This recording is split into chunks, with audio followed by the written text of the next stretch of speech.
مبادرات الإمارات العالمية لا تنتهي، حيث قامت الإمارات بالعديد من المبادرات لمنع تفشي فيروس كورونا الجديد والقضاء عليه، آخرها إعلان مجموعة G42 الشركة الرائدة في مجال الذكاء والحوسبة السحابية في الإمارات عن مبادرتها العالمية للمساعدة في مكافحة فيروس كورونا المستجد عبر تقديمها خدمات حسابية عالية الإنتاجية وخدمات الذكاء الاصطناعي مجانا للباحثين العلميين الذين يعملون في أي جانب من الجوانب المتعلقة بالمرض.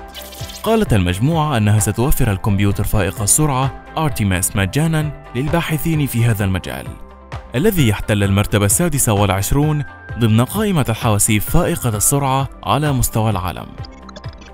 ودعت الباحثين الدوليين إلى تقديم مقترحاتهم في أي مجال يسهم بإيجاد حلول لتفشي فيروس كورونا المستجد. تتضمن مبادرة G42 كافة المجالات البحثية المتعلقة بمكافحة الفيروس، سواء الباحثين المهتمين بتطوير اللقاح والباحثين في مجال تطوير تقنيات التقييم السريري أو تطوير أدوات الجينوم لتشخيص ومراقبة الفيروس أو رسم الخرائط والتنبؤ في اتجاهات الانتشار.